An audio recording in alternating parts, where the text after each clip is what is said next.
Hello everybody, welcome back for another video. Hope you're all doing fantastic and that you're all having an absolutely incredible day.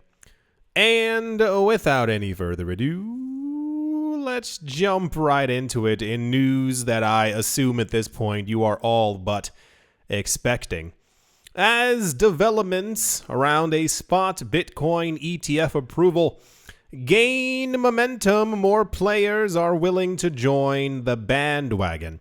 Aaron Balchunas, a senior ETF analyst at Bloomberg, has noted that a company called Roundhill has also applied for a Bitcoin ETF, but they're going for a covered call ETF, which is dramatically different.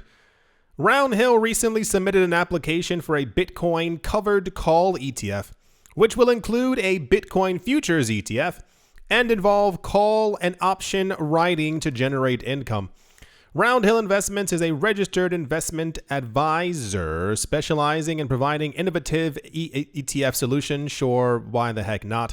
And then it goes on to basically talk about who this company is. The idea behind all of this is that the SEC has been unwilling for so long to approve an ETF, like a spot ETF. However, we have multiple types of Bitcoin futures. What we don't have is a Bitcoin futures ETF, which a lot of companies have also applied for as well. It's a bit of a mixed basket when it comes to the idea of Bitcoin futures, simply because it is another way for people to invest in the idea of Bitcoin without actually dealing with any Bitcoin and dealing in US dollars. And we've seen before in the past, in 2017 and 2018, that it actually sometimes even has a negative effect on the price of Bitcoin, at least back then, as we saw that a lot of the open interest for the Bitcoin ETF, for the Bitcoin futures sector back in 2017, 2018, was just being used by people who were shorting and or betting against the price of Bitcoin. And that's where a lot of that narrative came from, for those of you who weren't here years ago. Every Friday, when the options for Bitcoin futures would end, they would always show Bitcoin at a lower price. And then we began to receive news that Bitcoin's price also had to fill in the gap and therefore continue lowering in price, which is also a load of nonsense and a form of price manipulation.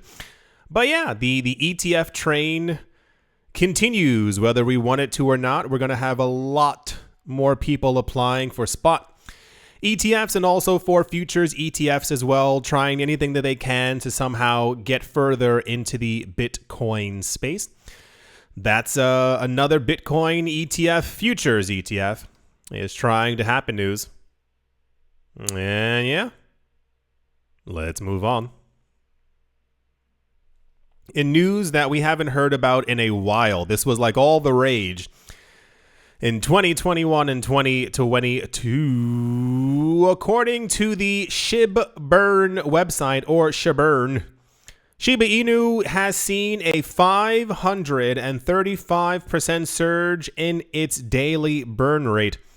In the last 24 hours, a total of 8,100,000 SHIB tokens were burned in 8 transactions. There are a couple of companies who kind of do the burning. Binance is one of them, but there are other ones that we heard like a year or two ago. There's like a record label, I don't know, who's also burning Shiba Inu behind the scenes as well. I think also Shiba Inu gets burned during like every transaction, but years ago, especially when Shiba Inu was far more in the news and far more popular, we got daily burn news about this coin. The idea being a lot of other projects have kind of done the same. Shiba Inu is now doing this as well. If your project has too many coins and you're trying to find a way to like get more people into the project, you usually destroy or burn a lot of the coins. The idea being the more you burn, the higher the price goes. The higher the price goes, more people get into the market. The more people get into the market, the more coins get burned.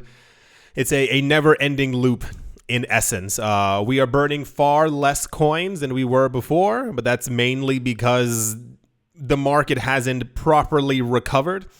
A lot of people haven't rushed back in, but I'm sure we're going to, start seeing crazier numbers once again. But even the idea of a 535% surge is also quite impressive.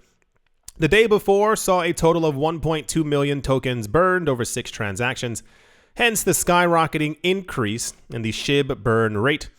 Meanwhile, over a 250 million Shiba Inu tokens have been burned. That's all, really? Okay. Over a 250 million Shiba Inu tokens were burned in the last week. Shibburn reports that in the last 7 days, a total of 259,388,000, there we go, I can't count, tokens were burned over the course of 66 transactions. Cool. Wonderful. It feels a little deja vu-y. I think all we're missing at this point is more Terra Luna Classic news, because those coins dominated the news a couple of years ago. Every single day, it was about Shiba Inu being burned and Terra Luna Classic, I think, also being burned in the background, and also the project recovery and all this other stuff. So fantastic. Cool. Hope it works out. For those of you who don't know, the idea behind this burn is to basically get Shiba Inu to 1 cent. That's kind of like the 100,000 and or like $10. There's a 100K Bitcoin and $10 XRP kind of thing. Shiba Inu just wants to go to 1 cent. Same exact thing similar to Dogecoin. Years and years and years ago, the idea of a 1 cent Dogecoin was completely out of mind, and now everyone's waiting for a $1 Dogecoin as well. That's the Shiba Inu burn news. It has definitely been a while. And yeah, let's move on. In what I can only call very confusing news. So we all know the Bitcoin halving is coming up. That's not a, oh my gosh, revelation. No, like we know that it's definitely happening. The estimated time frame as of right now, I believe, is sometime in April of next year. I think that's in April. So the idea of a halving, for those of you who don't know the word, is when something gets cut in half. You have it.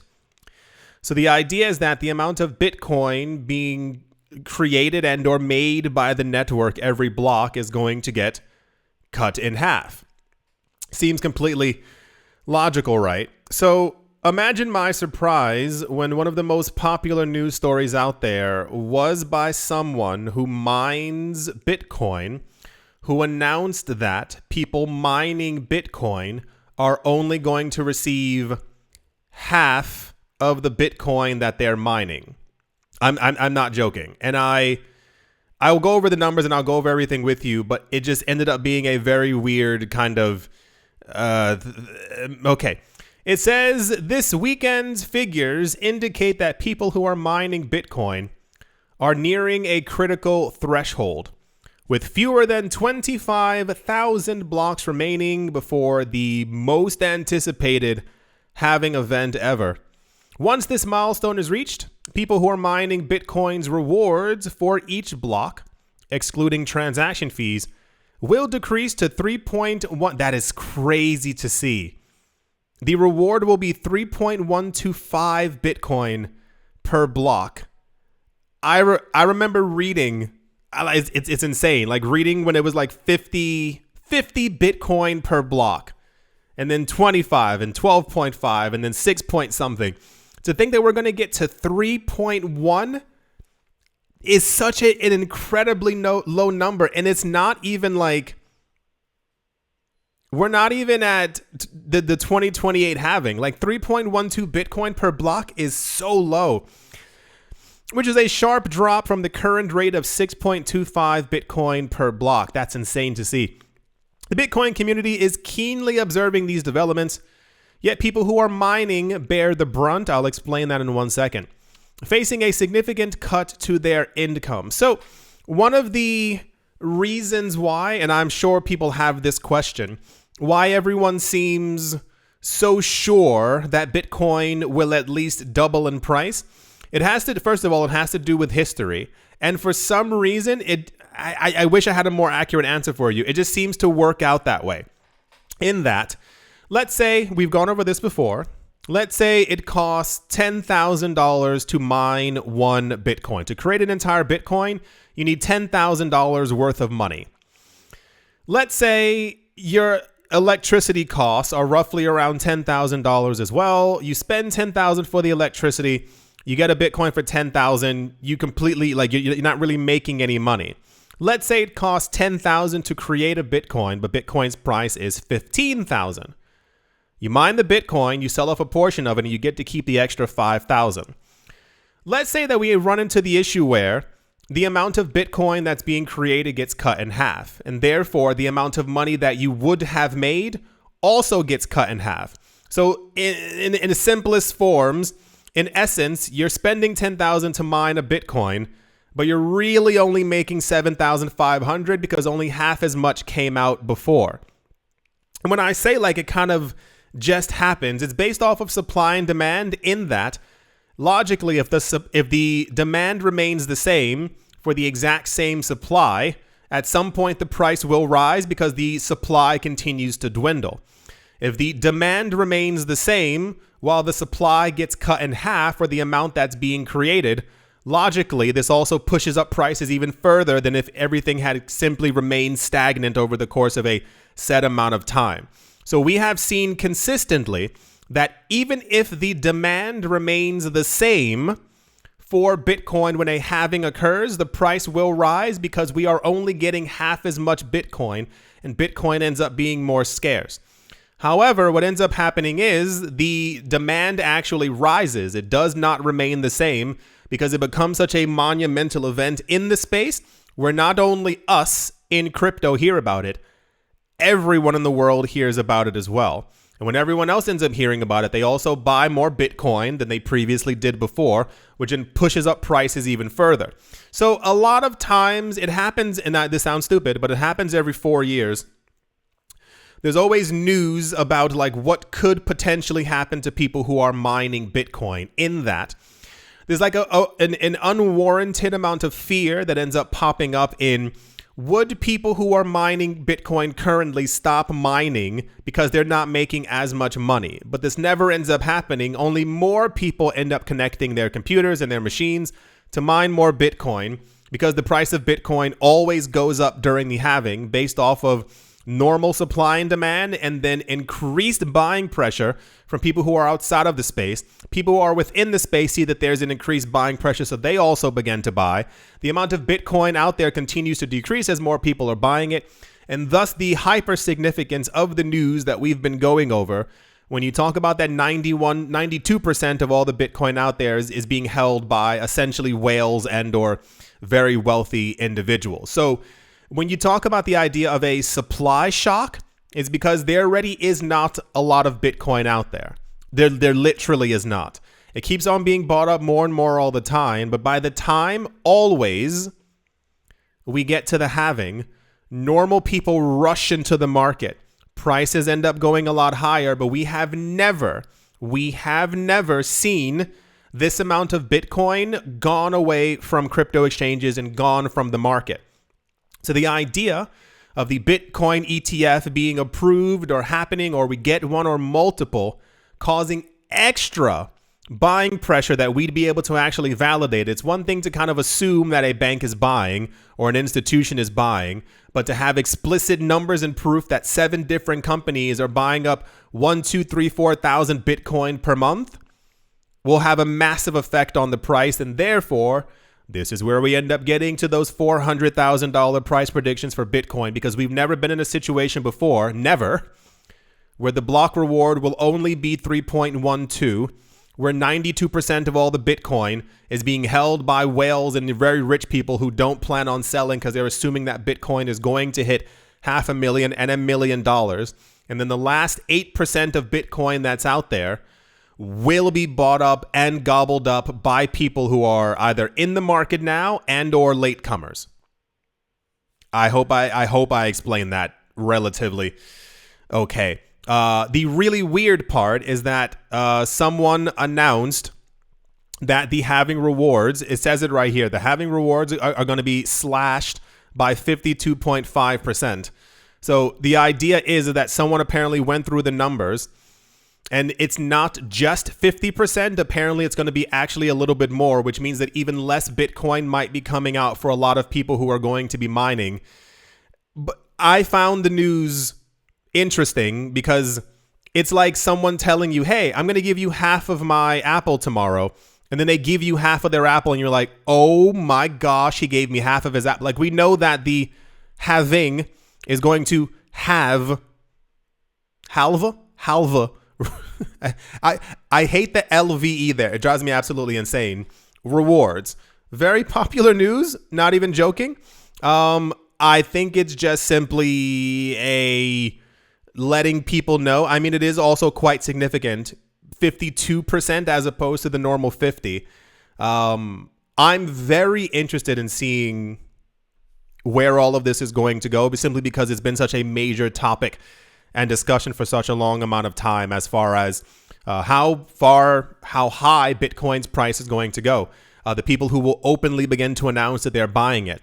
Bitcoin ETFs and all these other things that are going on. This is a very particular time in the market. The most impactful, when I first got into crypto, it was expected that the most impactful halvings would be the 2024, 2028, and 2032. 2032 being the, $1 million Bitcoin. We'll see if we get there. No one knows. It's more of a speculation, but a lot of other things have come true from other people. Yeah, so apparently it's the 20th of April, 2024 is when it's expected. Sometimes it ends up being a little bit earlier. I think only once or twice I can remember. I think it was like half a day earlier or a day earlier because the block production ends up increasing. More people plug in their computers. The excitement ends up being there. But, there's always a countdown, and it'll definitely be major news as we get closer to it. So, yeah, the news is that Barefoot Mining has told people that the rewards are going to be cut down to 52.5% as opposed to 50. So, that's what a halving is. That's the Bitcoin halving news. And yeah, let's move on. Also sure, why not? Something called Expo 2025. It says it is one of the most anticipated events in the world. I can't verify that. Which apparently is set to be held between April and October of 2025 in Osaka, Japan. Will issue NFTs, and apparently the NFTs for Expo 2025 will be on the XRP ledger. The XRP ledger has been trying recently to show that it can do what every other chain can, which they all do the exact same thing. But the point is that NFTs, for those of you who do not know, are still very popular. And the idea is that eventually nearly everything will be NFTized in some sort of way. That is even the idea of like a digital certificate that says, you own a fraction of a house or a fraction of a car, or even like, your mortgage will also be an NFT so that it can be specifically to you, showing that it actually was created on the blockchain. However, a year or two ago, it was announced that the XRP ledger would at some point begin to incorporate other projects and XRP and other XRPs and NFTs and have other things being built on top of them. And now apparently we've gotten to the point where people are going to start making tons of NFTs on top of the XRP blockchain. The Expo's official wallet will also be supported by Ripple's major Asian partner. The upcoming global exhibition 2025 in Osaka will release its official non-fungible tokens on the top of the XRP ledger. They're calling it a hotly anticipated NFT collection called Myakun, Myakun, okay, will be minted apparently for millions of people who are going to be visiting. Ripple's VP Emi Yoshikawa talked about this on her Twitter. She said the next World Expo, Expo 2025, will take place in Osaka. SBI Holdings has been selected to issue official Expo NFTs called Myakun, and will be using the XRP ledger for the NFT issuance. For those of you who I assume 90% of you, SBI Holdings is one of the largest banks in Japan. I think if not the largest bank in Japan. They announced a partnership with Ripple back in 2017. I don't know if he still works there. The former same guy, CEO, his name was Yoshitaka Katao. He was one of the famous people. He's one of the people who came forward and said he was expecting a $10 XRP. But, that kind of got squashed when the US SEC filed a lawsuit against Ripple. So since then, SBI is, there's like 15 different companies that comprise SBI. And I think SBI also has a crypto exchange in Japan that also uses XRP. So there's a lot of stuff like that behind the scenes. Apparently, these are the NFTs. It looks like a Pokemon, like an unfinished Pokemon in some sort of way, like maybe like a mid-evolution. I'm not really sure. A lot of Japanese written on here, as one would assume. I can't read it, so I wish I could tell you exactly what it's saying. However, yeah, cool. Wonderful. 2025 is a bit of a ways away, but I do assume I give it next summer. There's probably going to be multiple different projects on top of XRP that are also like very popular NFT projects as well. We keep getting a lot of like the Bitcoin NFT news as well. So I think at some point it's just going to be a hit. So cool. Fantastic. They said it would happen. It's happening. Fantastic. That's the SBI Bank is going to be issuing NFTs on top of the XRP ledger during the World Expo 2025 news. And yeah, let's move on. In what I can only call very confusing news. So, you know how like if you want something, you can just kind of go get it, or like let's say you listening to this right now, like you're like, "Oh my gosh, I really want some Bitcoin. Like how do I make that happen?" Like you would go into a cryptocurrency exchange, right? And you would simply go buy some. In very popular news that I think people misconstrued or simply did not properly understand, because I was also a little confuzzled. In a recent fireside chat at the Robinhood NYC 2023 with a guy named Paul Tudor Jones, notable investor for Stanley Druckenmiller, revealed that he does not currently hold any Bitcoin. Cool, amazing, we've been there before. However, he believes that he should own Bitcoin in his portfolio. This is where the confusion begins. Druckenmiller previously likened the age-old store of value gold to the contemporary digital currency. Noting the stark age difference between the two, he highlighted his own ownership of gold due to its long-standing reputation as a trusted store of value. But the terrible part is that we can see that gold has performed terribly comparatively to Bitcoin. However, the billionaire acknowledged the growing preference for Bitcoin among young generations, who view it as an easier and more efficient asset to manage and to transact with. It's worth noting that in 2020, Druckenmiller confirmed his investment in Bitcoin while still maintaining a large position in gold, yada, yada, yada. In a recent appearance on CNBC's Squawk Box, apparently he said that he still likes Bitcoin and thinks it is kind of necessary based on all the things that are going on, rate hikes, all the other stuff happening in the world. The really weird part for those of you who aren't paying attention is that this guy said, "I don't have Bitcoin, but I should have it. It should be a part of my portfolio." So remember how I said earlier, like if you want it, you just kind of go do it. I can't figure out why someone would go on TV, and now maybe you can figure this out, would go on TV and say that he likes Bitcoin. He doesn't have Bitcoin, but he should have Bitcoin.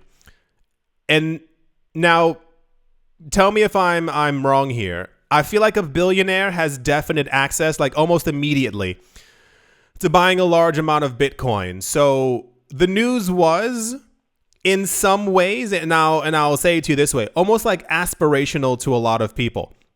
I saw a number of websites and people talking online basically being like, whoa, that's crazy. This billionaire said he doesn't have any Bitcoin, but he should have. Does that mean that if this billionaire wants it, that I should also be buying some? And I was like, he's a billionaire. Like I'm sure he had the revelation about he should have Bitcoin. He probably had it like on the car drive over there. I feel like he could have taken out his phone, called up like 5 people in like a voice chat and was like, hey, buy me like $300 million worth of Bitcoin. You understand what I'm saying? It's a little weird that you would announce that you don't have it, but you should, and that you had it before, but now you want it back again on TV. Am I the only one confused by this? I feel like I am. I feel like I'm missing something. So anyway, cool. A billionaire said that he doesn't have Bitcoin, but he should have. I feel like, now this is just me. I feel like he probably has some Bitcoin, but just somewhere behind the scenes that us personally don't know about. It's fairly easy to gain access to it.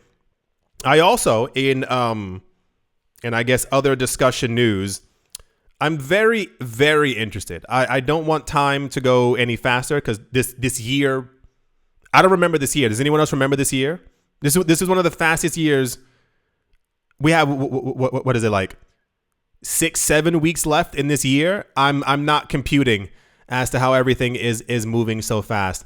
I am very interested to see kind of like people's reaction eventually to a $100,000 Bitcoin.